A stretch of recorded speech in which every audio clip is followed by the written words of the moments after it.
أنفسنا ومن سيئات أعمالنا من يهده الله فلا مضل له ومن يضلل فلا هادي له أشهد أن لا إله إلا الله وأشهد أن محمدا عبده ورسوله Raditu billahi wa Islam ini Muhammadin Nabi wa Rasul. Yang terhormat Bapak Dr. Sabri MPD, beliau Wakil Rektor 1. Nanti beliau lebih jauh lagi menjelaskan tentang ini. Bapak Ibu dan anak-anak sekalian yang kita semua dirahmati Allah, alhamdulillah di Ahad pagi tanggal 6 ini pada kemarin sudah kita ingatkan untuk lebih mengingat tanggalan Hijriah. Sekarang siapa yang ingat tanggal berapa sekarang?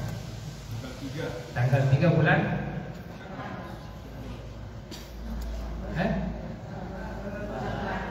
Bulan? Sabar. Alhamdulillah. Kita bisa menjawab tanggal 3 bulan Sabar dan tanggal 6 bulan Maret. Alhamdulillah. Jadi makin ini kita akan mulai kajian segera. Mari kita sama-sama membuka dengan melafazkan al-basmalah. Bismillahirrahmanirrahim. Selanjutnya kami serahkan kepada Pak Dr. Silakan.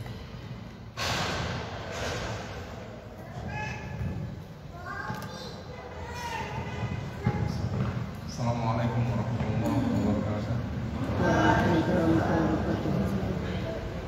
Innal hamdalillah nahmaduhu wa nasta'inuhu wa nastaghfiruh wa na'udzu billahi min shururi anfusina wa min sayyiati a'malina. Man yahdihillahu fala mudilla lahu wa man yudlil fala hadiya lahu. Asyhadu an la ilaha illallah wahdahu la syarika lahu wa asyhadu anna Muhammadan 'abduhu wa rasuluh. Allahumma salli wa sallim ala nabiyyina Muhammadin wa ala alihi wa sahbihi wa man tabi'ahum bi ihsanin ila yaumil qiyamah. Amma ba'd. Allah Ta'ala fil Qur'anil Aziz, ya ayyuhalladzina amanu taqullaha haqqa tuqatih wa la tamutunna illa wa antum muslimun. Ya ayyuhalladzina amanu ya ayyuhan nasu taqu rabbakum alladzi khalaqakum min nafsin wahidah wa khalaqa minha zawjaha wa batha minhuma rijalan katsiran wa nisaa'a wattaqullaha alladzi tasaaluna bihi wal arham innallaha kana 'alaykum raqiba. Ya ayyuhalladzina amanu taqullaha wa qulu qawlan sadidan yuslih lakum a'malakum wa yaghfir lakum dhunubakum wa man yuti'illaha wa rasulahu faqad faza fawzan 'azima. Jemaah pondok MPS yang dirahmati Allah Subhanahu wa Ta'ala, puji syukur kepada Allah yang mencurahkan nikmat yang tak terhingga pada kita, sehingga di subuh Ahad ini kita masih diberikan nikmat sehat, nikmat sempat, nikmat iman dan Islam yang tak terhitung nilainya. Allah berfirman dalam akhir surat Al-Kahfi, A'udzu billahi minasy samii'il 'aliim minasyaitonir rajiim. Qul law kana al-bahru midadan li kalimati rabbi lanafida al-bahru qabla an tanfada kalimatu rabbi walau ji'na bi mithlihi madada. Jadi kalaulah kita menghitung, kalaulah lautan itu dijadikan tinta, lalu pepohonan yang ada di bumi ini dijadikan penanya, lalu kemudian dikumpulkan lagi satu lautan yang sama luasnya, maka niscaya kita tidak akan mampu menghitung nikmat Allah Subhanahu wa Ta'ala yang diberikan kepada kita. Maka fabi ayyi ala'i rabbikuma tukadziban. Tidak ada yang patut, tidak ada lagi yang patut kita pertanyakan lagi betapa nikmat. Salah satunya itu misalnya sederhana, oksigen gratis itu kita dapatkan sejak dari dalam buaya ibu. Sejak 40 hari ketika roh itu ditiupkan ke dalam rahim ibu, lalu kemudian persaksikan alastu bi rabbikum qalu bala shahidna. Jadi ketika itu ditiupkan dan Allah mengambil persaksian Rabbi di dalamnya, Maka sejak itulah oksigen itu masuk bersama dalam oksigen yang dihirup oleh ibu janin.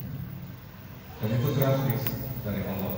Kalau dihitung tidak akan bisa kita hitung betapa banyaknya nilai oksigen yang kita hirup secara gratis dari Allah. Bandingkan dengan mereka yang masih terbaring sakit di rumah sakit dan mendapatkan asupan oksigen yang bayarannya begitu mahal. Oksigen, apalagi di era COVID ini, di saat kelangkaan oksigen, dengan izin Allah meninggal. Jadi itu patut kita syukuri, hal yang tidak, yang abstrak bahkan yang tidak terlihat. Salat kepada Nabi Muhammad SAW, ya uswah hasanah, contoh yang paling baik bagi setiap manusia yang hidup di bumi dari sejak Nabi itu datang hingga sekarang. Nabi Muhammad sebagai contoh, sebagai teladan bagi siapa saja, bukan hanya bagi umat muslim.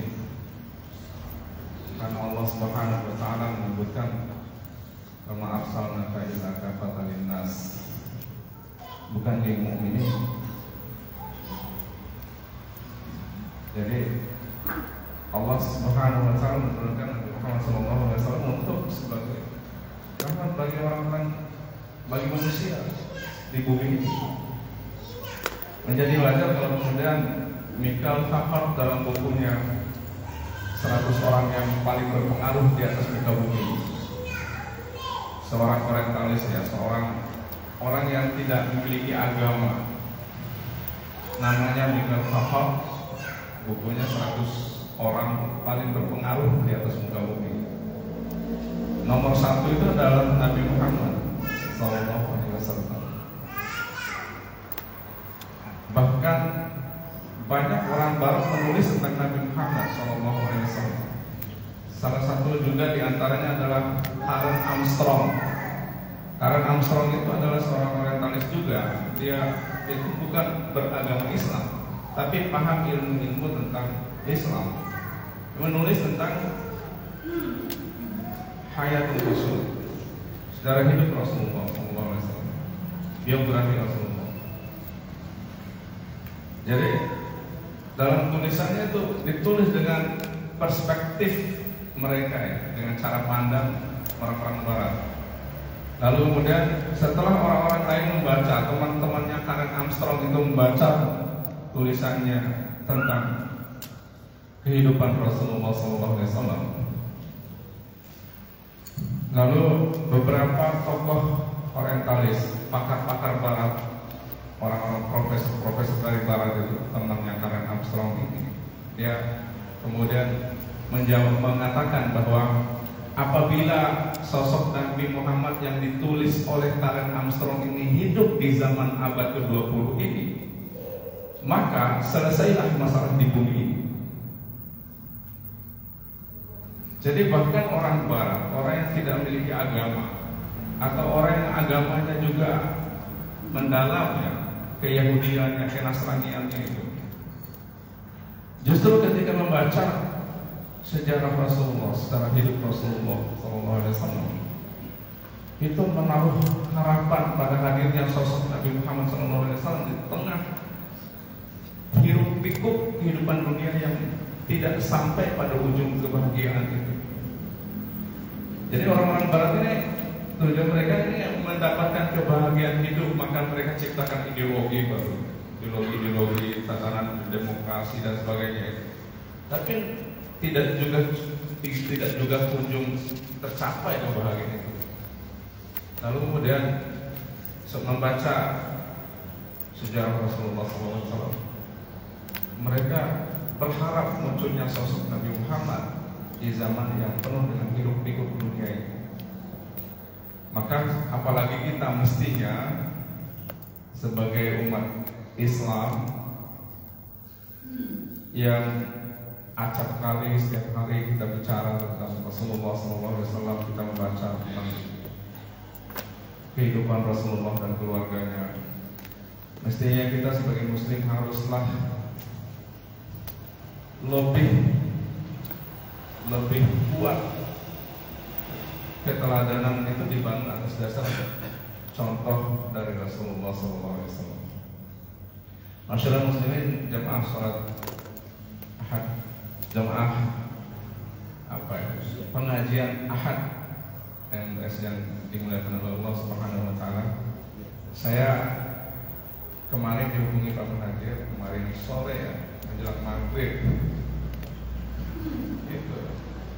Karena saya pada saat yang sama sedang mengisi kuliah umum di Advanced Training Nasional Himpunan Mahasiswa Islam. Pada saat itu ada sebenarnya Pak Rektor yang ngisi, tapi saya juga pengganti. Saya ini spesialis pengganti. Jadi kemarin Pak Rektor diminta untuk ngisi, tapi karena beliau lebih mengisi tentang nikah keluarga di sana, hanya saya jadi pengganti lagi. Jadi tidak ada akar rotan menjadi.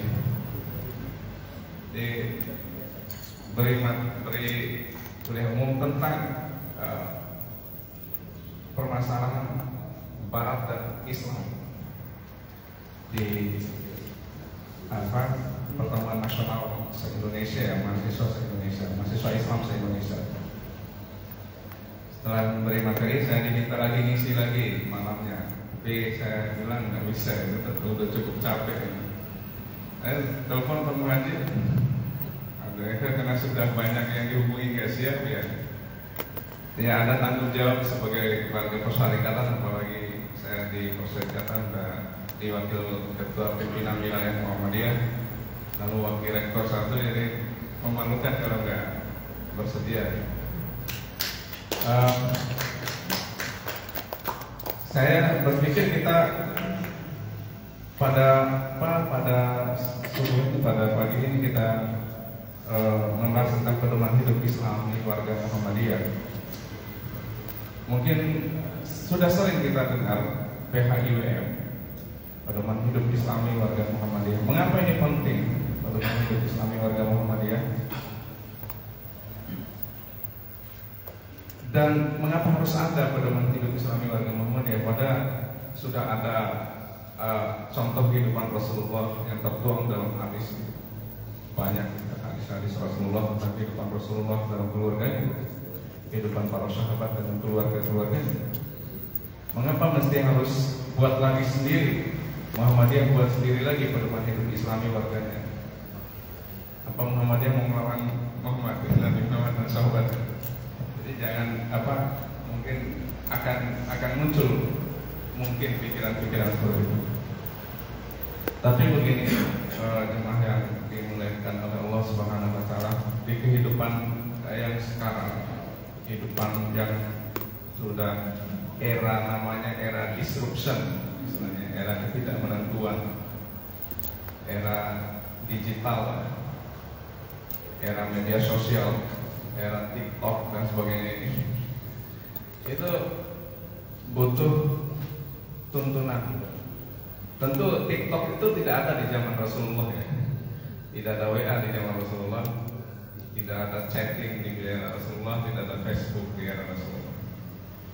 Karena tentu saja perkembangan ilmu pengetahuan dan teknologi menggeser semua itu.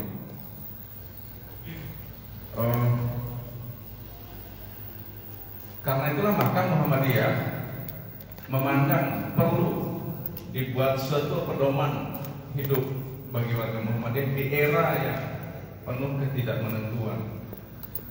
Di Tanwir tahun 1990 di Jakarta diinisiasi konsep bagaimana mestinya dibuat pedoman hidup khusus bagi warga Muhammadiyah. Lalu Tanwir Surabaya dilanjutkan tahun 1992. Lalu ditunjuk Profesor Buya Syafi'i Ma'arif sebagai penyusun konsep pedoman hidup Islami warga Muhammadiyah. Setelah itu di Muktamar Aceh tahun 1995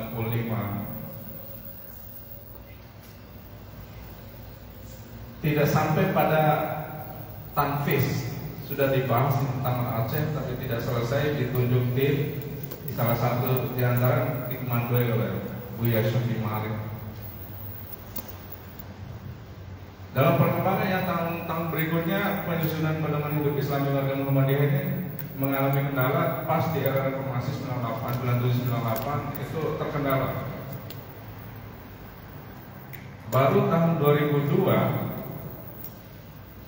lalu kemudian pedoman hidup Islami warga Muhammadiyah itu tersusun. Artinya ada 12 tahun proses penyusunan pedoman hidup Islami warga Muhammadiyah dan melompati dua situasi. Situasi pertama, situasi Orde Baru yang begitu sangat kuat cengkraman politiknya. Lalu pasca reformasi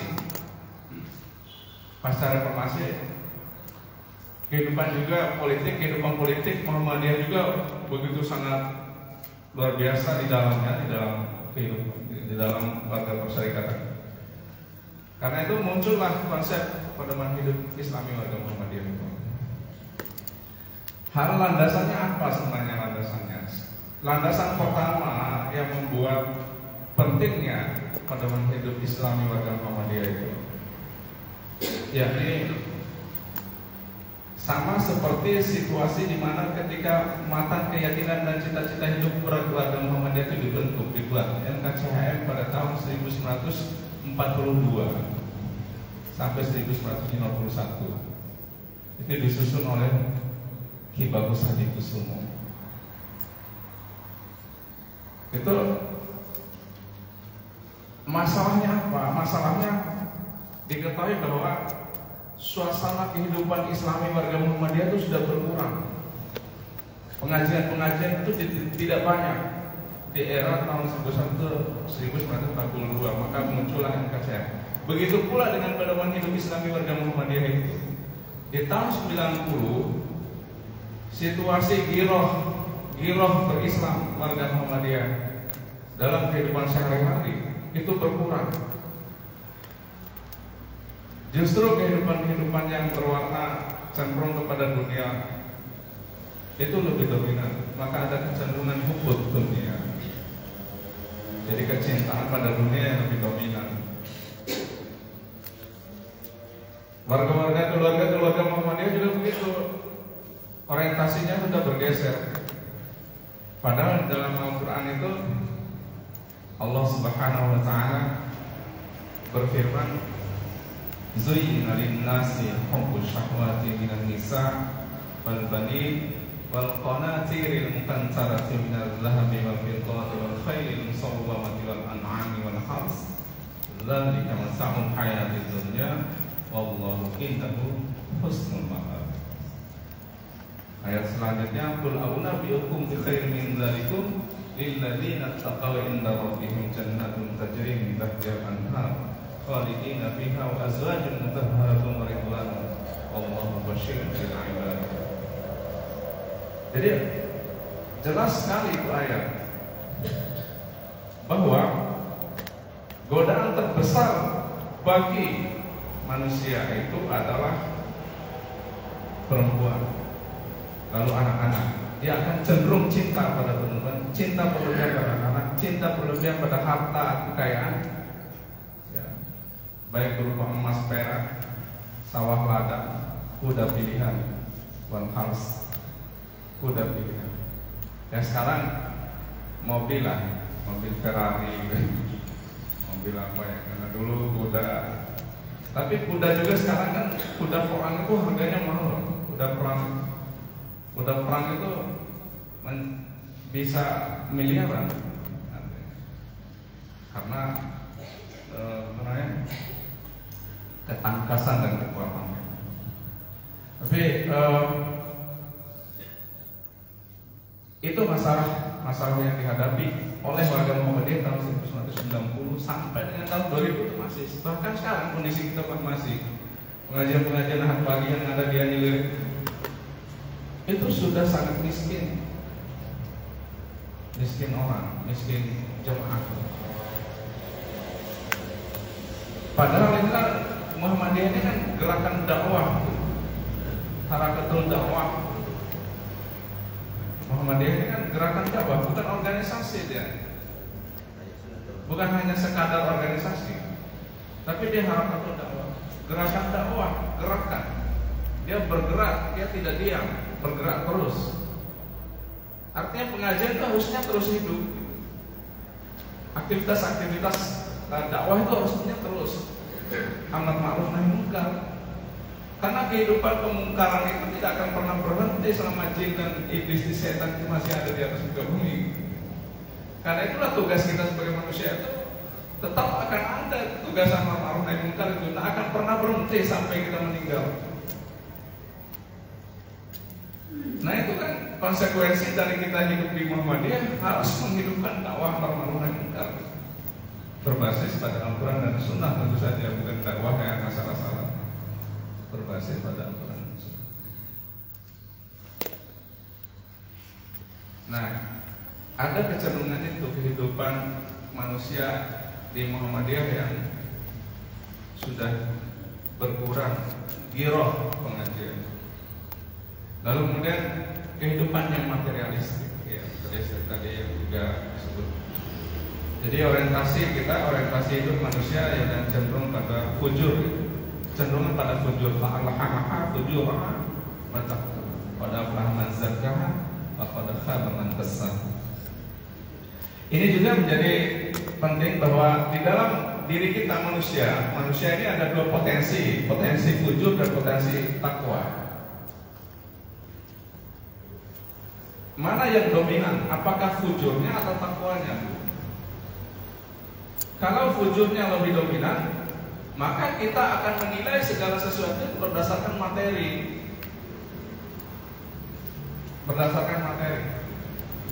Padahal Allah tidak akan pernah memasukkan manusia, tidak ada ayat-ayat yang dijelaskan oleh Allah Subhanahu wa taala yang masuk surga itu ayat, yang masuk surga itu presiden, yang masuk surga itu jenderal, tidak ada.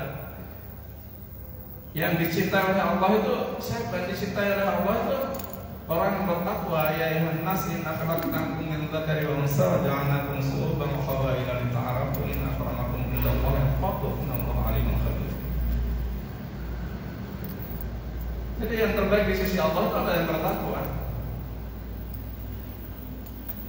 Jadi bukan karena dia posisinya presiden, posisinya jenderal, posisinya rektor, ketua PWM, tidak mesti. Bahkan tukang sapu di Muhammadiyah itu boleh jadi lebih duluan masuk surga. Bagi betapa adilnya Allah dalam menempatkan kaidah hidup beragama ini, bukan karena posisi.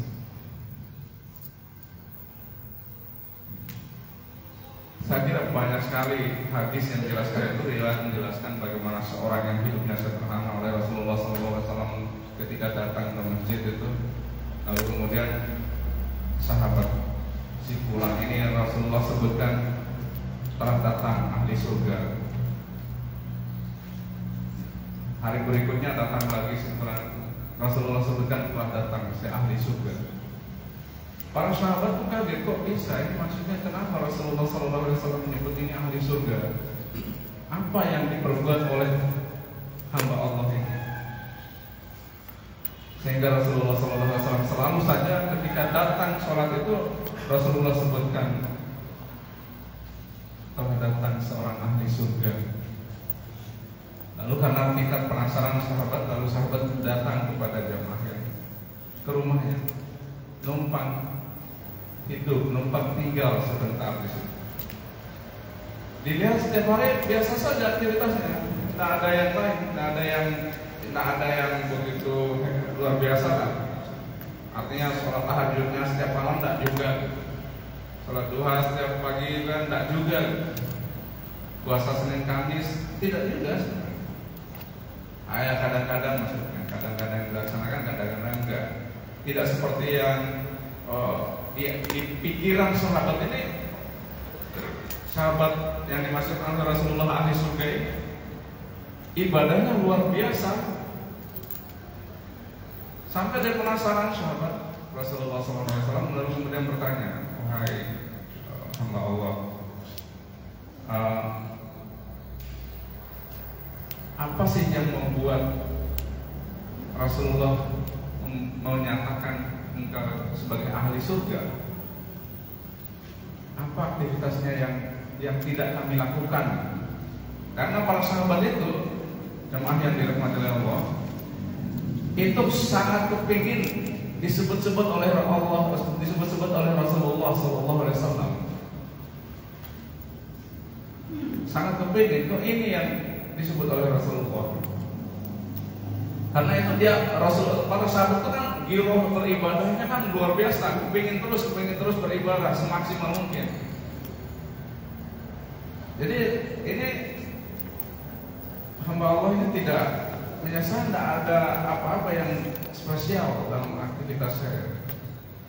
Coba diingat-ingat apa ya? Yang diingat itu lalu kemudian mungkin kata hamba Allah. Mungkin karena setiap malam sebelum saya tidur, saya memohon kepada Allah Subhanahu wa Ta'ala agar siapa saja yang bertemu dengan saya, beraktivitas dengan saya, berbicara dengan saya setiap hari, maafkanlah segala kesalahan mereka jika mereka salah kepada saya. Jadi sebelum hamba Allah itu tidur, itu berdoa kepada Allah, saya mohon ampun, maafkanlah siapa saja yang bertemu dengan saya hari 24 jam itu, selama saya hidup, selama saya beraktivitas seharian tadi. Ya Allah, ampunkanlah dosa-dosanya jika dia keliru dalam pandangan, dalam pikiran, dalam hatinya menilai saya, dan dalam mungkin pembicaraan dengan saya mungkin keliru, maafkanlah ya Allah. Jadi hanya itu. Oh iya ya betul. Jadi itu ada kaitannya dengan apa? Ada kaitannya dengan ciri-ciri orang bertakwa. Disebutkan dalam Al-Quran itu wal mu'afina 'anil nas. Wal 'afina 'anil nas. Memaafkan kesalahan manusia. Bukan hanya sesama muslim, wal 'afina 'anil muslimin 'anil mu'minin, dan wal 'afina 'anil nas. Jadi memaafkan sesama manusia. Yang kafir pun kita maafkan, meskipun dia salah-salah sebesar apapun pada kita, ya dia kita maafkan. Karena itu adalah ciri orang yang bertakwa. Wal-'afina. Jadi betapa kehidupan kita di Muhammadiyah ini, jadi pedoman hidup Islami pada Muhammadiyah harus juga menjadi acuan dalam kehidupan, membangun kehidupan di persyarikatan Muhammadiyah. Apalagi tadi misalnya ada pengajian itu, misal tadi disebut oleh pendamping kegiatan ini, pengajian diambil alih oleh PDM. Nah ini harus kita bicara baik-baik, cara dengan tentu dengan uswah, dengan hasanah, wajadilhum billati hiya ahsan, dengan ahsan, dengan adab yang baik. Adab itu bukan hanya dalam sikap, cara mulut dan cara, tapi juga cara menyelesaikan problem di persyarikatan. Itu penting.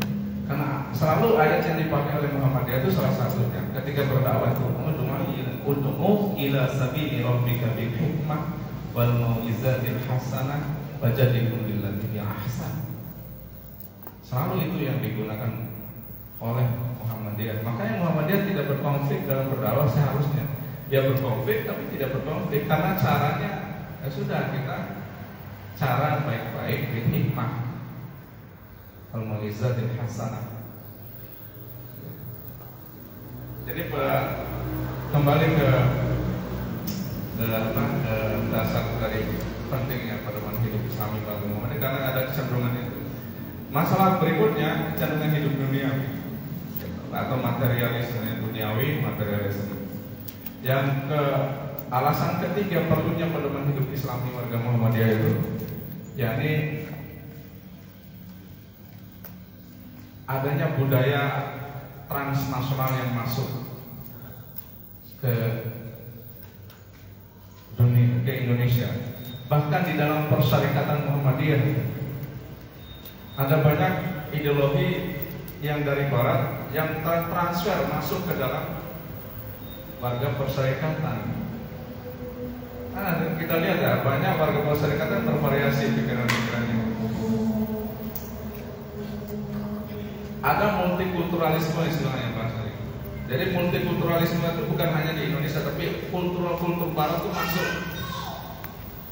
Jadi budaya-budaya barat itu masuk ke Indonesia, budaya-budaya itu, dan budaya-budaya yang masuk ke persyarikatan itu bertolak belakang dengan nilai-nilai yang dianut oleh warga persyarikatan. Dikhawatirkan kalau ini dibiarkan,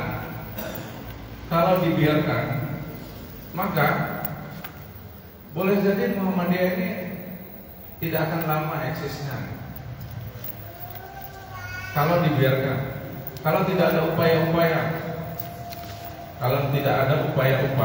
untuk berikhtiar agar Muhammadiyah tetap punya pedoman, aturan main dalam kehidupan.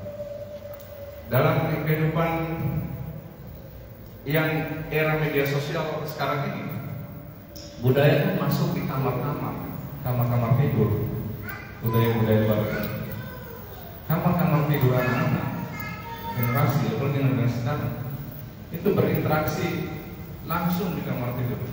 Sehingga sering saya sampaikan, ciri orang gila sekarang itu sudah tidak lagi kayak dulu, tidak lagi seperti dulu. Kalau dulu ciri orang gila itu ngomong sendiri, tertawa sendiri, gitu kan. Ah, ini ciri orang gila. Ya. Tapi sekarang kan tidak bisa ya kita klaim itu orang gila kalau dia tertawa sendiri dalam kamar.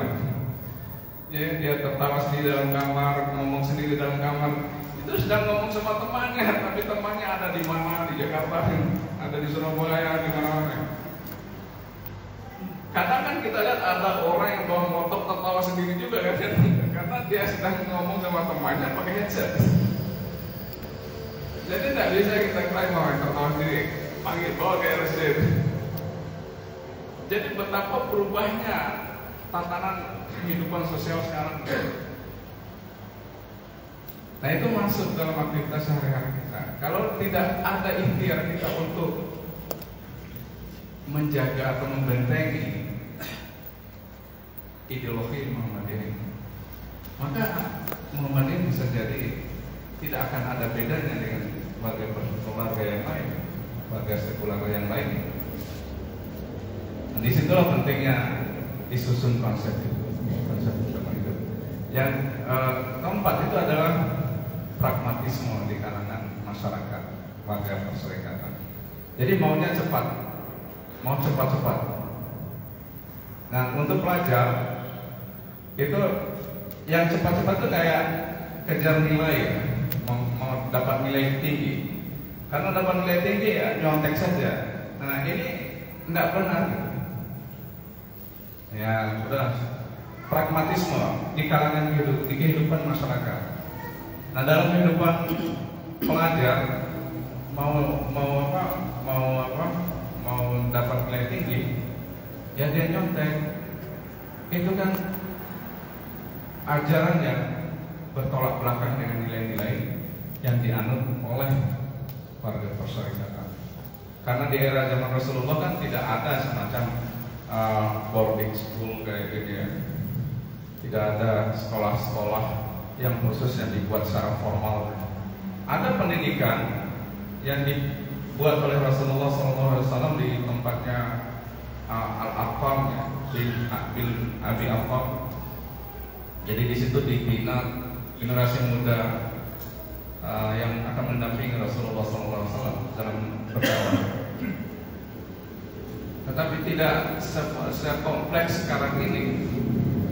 Maka pragmatisme ini salah satu alasan kenapa sifat pragmatisme masyarakat warga perserikatan itu juga menjadi dasar kenapa diperlukannya pedoman hidup Islami warga Muhammadiyah.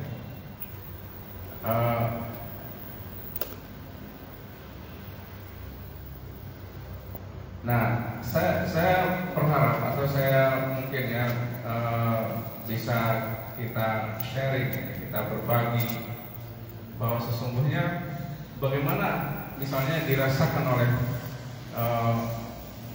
warga persyarikatan di Lombok Barat ini, Narbana ini, kondisi kehidupan persyarikatan kita. Apakah dapat disebut seperti yang disebut oleh konsep pedoman hidup Islam dan Muhammadiyah itu ada kecenderungan ke arah sana? Karena sekali lagi memang kehidupan dunia ini sangat menipu ya. Nampak indah tapi sesungguhnya profan, artifisial, tidak sesungguhnya.